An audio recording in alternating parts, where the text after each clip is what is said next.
can hit L to select the whole thing, Shift L over vertice to select this whole thing, and let's scale it up.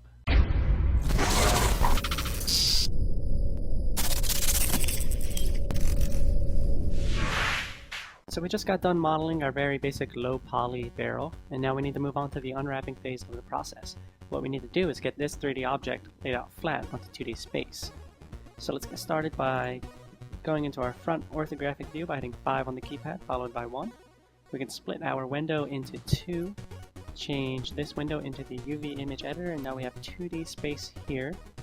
And that is very important so that we can see how this is going to be laid out onto the 2D space. So the way we do that is by marking seams. Now if we check right now by selecting all these vertices, hitting U unwrap, you can see this is what we have here. And we have this circle shape here inside of this square shape here. And that's not going to be very good while texturing because we cannot have things overlapping, otherwise they just get the same texture applied to them. And that is not what we want. We need to make sure that this is very readable in 2D space so that we can paint on it and it will make it look fairly nice in 3D space. Now as I said, the way by doing that is marking seams, and the easiest way to get this out onto 2D space is to select this top part here and this bottom part here by hitting Alt-Shift right-click to select a whole loop of vertices, and we can select any one of these vertical ones by Alt-Shift right-clicking it. And go ahead and hit Control E to mark the seams right here, click this button, and now if we select it all, hit U unwrap, you can easily read what we have here. We have the side of the barrel, the top, and the bottom. And the unwrapping is not the only part to this step here. We need to set it up to where we fill up as much of this space as possible without any overlapping and as big as possible so we can get more detail in there. First, what we can do is create a new image, name it test. 1024 by 1024 is fine, but we want to change the generated type to a UV grid, hit OK. You can see here what that does is gives us a bunch of squares with plus signs that are different colors. That's very good for testing to see if we have any deformities or anything wrong with our unwrapping.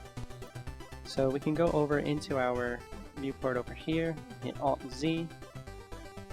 You might need to go down, hit your N to bring up this panel, go to shading and click shadeless so that the lights have no effect on it. So yeah, as you can see, this makes very much sense as this right here, but we do have some things that we can fix a little bit.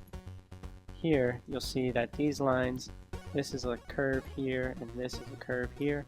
It would really be nice if we had it straight like that. So let's go ahead and do that. There's a very simple way to do that.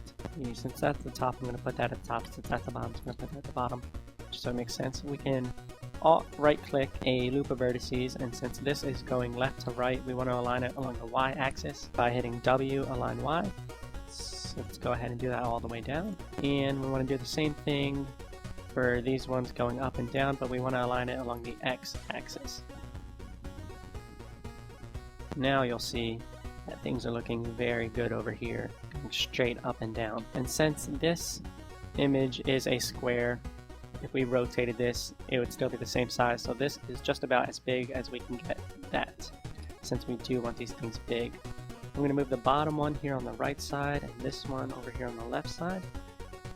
I can hit L to select the whole thing, Shift L over vertice to select this whole thing, and let's scale it up. Something like that should be just fine. Now let's move it into our space that we can use, and there, that looks really good. Now the only thing left to do is go ahead and export this UV layout by hitting Export UV Layout, and we can just name it Barrel UV, set the fill opacity down to 0, and export it. Alright, let's move on to the texturing step, and there we go. Looks really good already. Now all we need to do is the top and the bottom, and then we'll do some shading so that it looks really good.